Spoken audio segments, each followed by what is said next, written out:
NFL offseason rumors are starting to fly off the shelves. And here on Titans Today, we got a big one, as could the Tennessee Titans sign Mike Williams if he's cut by the Chargers? That's the topic of today's show because, honestly, Tennessee in need of a wide receiver. How about Mr. Mike Williams? We appreciate y'all hanging out with us here on Titans Today. I'm your host, Jay Sanders, and make sure you're locking us in for all of your off-season coverage by hitting that subscribe button. See, that's going to allow you to make sure that you have our videos on your feed when we post, and that's pretty much every single day this offseason. Maybe like once or twice a week we miss a day, but hey, we're still putting out content as much as humanly possible, and honestly, you're not going to find better Titans content on YouTube than right here. So hit that subscribe button because I'm telling you, you're in the right place for Titans offseason content. We have every news, rumor, report, all right here. Hit that subscribe button to lock us in. Let's talk about Mike Williams and why exactly there is a potential for him to come play for the Tennessee Titans and new head coach Brian Callahan. Now, obviously, he is being rumored, it has not happened just yet, but he is being rumored to be getting cut by the Chargers within the coming weeks. He would save them $20 million if he was cut. And honestly, well, let's just say this. The Chargers, they're in cap hell. On top of which, Mike Williams is kind of in a tough spot because he suffered a torn ACL in week 3 back this year. And now it's like, okay, well, how are we going to be able to go about this? He's going to save us $20 million if we cut him. He may not be able to play right away. He's been injury prone a lot, which is what my concern is and why I'm not sure if the Titans would want to go that route, even though when he's on the field, he's done great.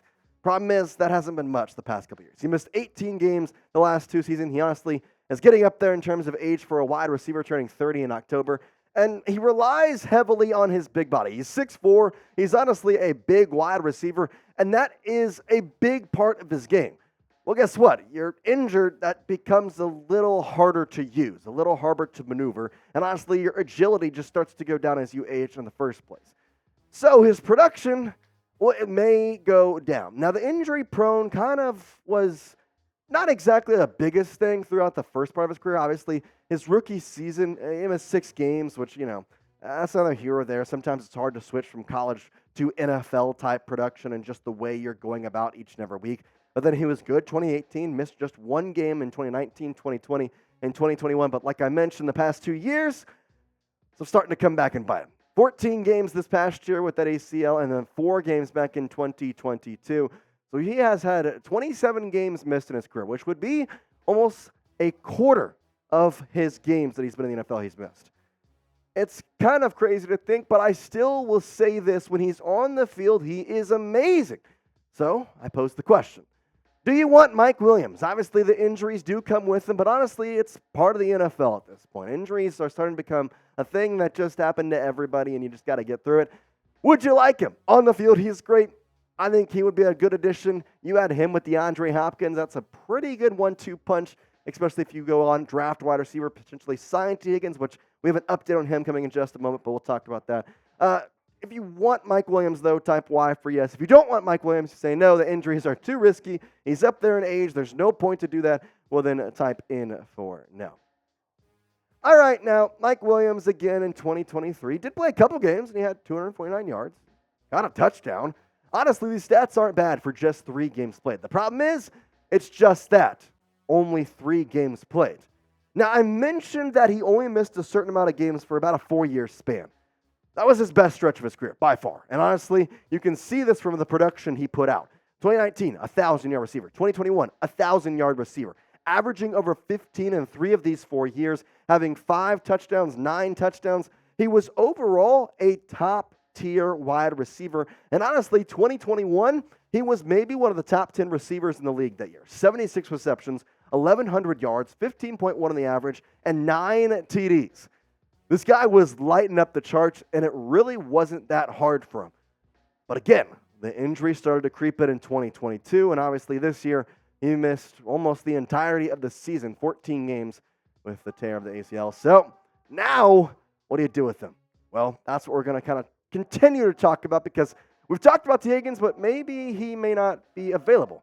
We'll tell you what I mean by that in just a second. But make sure you're checking out Game Time for all of your ticketing needs. You can get $20 off your first purchase by using code TITANSCHAT. Now, Game Time is the fast and easy way to buy tickets for sports, music, comedy, and theater events in your area. You shouldn't have to worry about buying tickets to your next big event, and Game Time is going to give you the peace of mind when buying tickets and their best price guarantee. Well, that takes the guesswork out of buying tickets. Now, again, use code TitansChat for $20 off. You're going to download the app, go to the redeem code section, use code TitansChat. I'm telling you right now, their app is super user-friendly. Their app, honestly, is the way to go. You can maneuver through it really easy. I get my tickets in less than 2 clicks. Plus, there's a lot of good stuff going on in Nashville. You got the soccer club, the Preds still playing around. Obviously, though, it's not just in Nashville. It's in every area. Wherever you are, they have you covered. On top of which, they're obsessed with finding ways to help you save on money. So Game Time has zone deals where you pick the section, and then Game Time will pick the seats to get an average of 18% of savings. I'm telling you, the Game Time guarantee will make sure you always get the best price. So take the guesswork out of buying tickets with Game Time. Download the Game Time app, create an account, and use code TitansChat for $20 off your first purchase. Terms apply. Again, create an account and redeem code TITANSCHAT. Titans Chat for $20 off. Download Game Time today. Last minute tickets at the lowest price guaranteed. We talked about T. Higgins. Obviously, the Clemson wide receiver group is deep. You got DeAndre Hopkins. You got Mike Williams. You got T. Higgins. The problem is T. Higgins may actually not be an option. I know that he seems to want to go to Tennessee. I think he's not really wanting to go with the Bengals, but the Bengals want him. So they may franchise tag him, which would be a very unfortunate blow. This coming from The Athletic, as they had the quote on this just a day ago saying, as stated in the first part of this series, all signs point to their assigning the franchise tag to Higgins and expecting him to play on it for them in 2024. That's obviously a tough blow because, honestly, that was the wide receiver you're expecting to get, and I still think it's a possibility. It hasn't happened just yet, so we're not going to sit here and say that, oh, well, T. Higgins is a wash. He's not going to come play.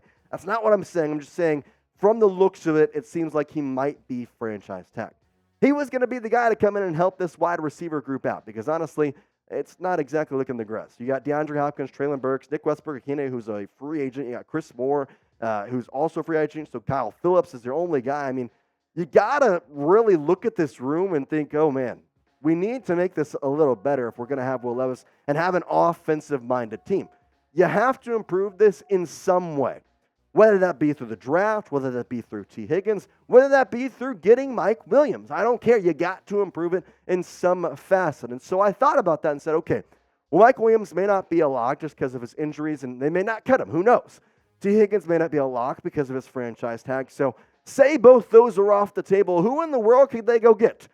I looked up the free agent wide receivers. We got 10 of them that I think would be good options. Obviously, T. Higgins thrown in there as well. But you got Mike Evans at the top, Michael Pittman, Calvin Ridley, Gabe Davis, who effectively posted a goodbye on his Instagram a couple days ago to the Buffalo Bills. So looking like he will be a free agent here.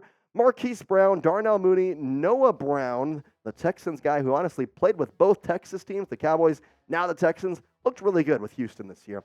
Tyler Boyd and KJ Osborne. I kind of wanted to focus in on 3 options here that I think would be relatively cheap options, at least for that, just because obviously the Titans have money, but in the same sense, if you can get a couple of these guys for $10 million deals, I think that may be a little better. So Darnell Mooney's one that I think is very underrated, and you could get him for really cheap. This past year had 31 receptions for 414 yards to Justin Fields, who I'm not going to say is a bad quarterback by any stretch of the imagination, but I think in terms of passing ability, Will Levis trumps Justin Fields already.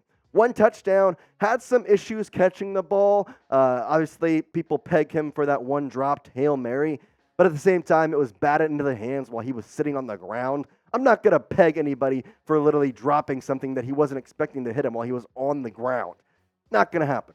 I think he's got a lot of positive upsides. His off-the-ball movement, off the line, really, really great. He can obviously really make some good moves, and he gets open a lot. Ultimately, he just hasn't made a lot of receptions when you have DJ Moore on the same team. I think Mooney would be overall cheap and a good option to maybe pair with a top-tier wide receiver in the draft. Another similar guy, KJ Osborne, going off an injury this past year, so would be a relatively cheap as well. 48 receptions, 540, 3 touchdowns. KJ is one of those where I don't know how good he could actually be because pretty much since he's gotten into his quote-unquote prime years, he's been trumped by Adam Thielen with the Vikings. He's been trumped by Justin Jefferson with the Vikings. He's been trumped by Jordan Addison with the Vikings. I mean, ultimately, KJ Osborne has been the stable guy there. He hasn't really been injured until this year, to be honest. But you never really got to see his full potential. You never really got to see how could he perform as a wide receiver too. I think he could do that with the Tennessee Titans, and honestly, again, pretty cheap option for high upside. I think that's what I'm going for all three of these. But then my favorite one out of the bunch, he's worth about $10 million on the market, Curtis Samuel. The reason I like him, the stats are overall a little better, but kind of similar to the previous two. He is a gadget guy. He is one that could, go out and run jet sweeps. He can take handoffs. He can be in the backfield. He can play a somewhat Deebo Samuel type role if you want him to. And I think that's a facet that the Tennessee Titans offense has been missing for far too long. Obviously, with Mike Vrabel being on the defensive side, you're not going to have these crazy wide receiver run jet sweeps, all this stuff. With Brian Callahan, well, that may be an option. There may be a way for you to go out here and have Curtis Samuel come in and make these crazy play happen. Use him as a pseudo Deebo Samuel type route runner. Make him catch these screens because honestly, when he has the ball, he's electric.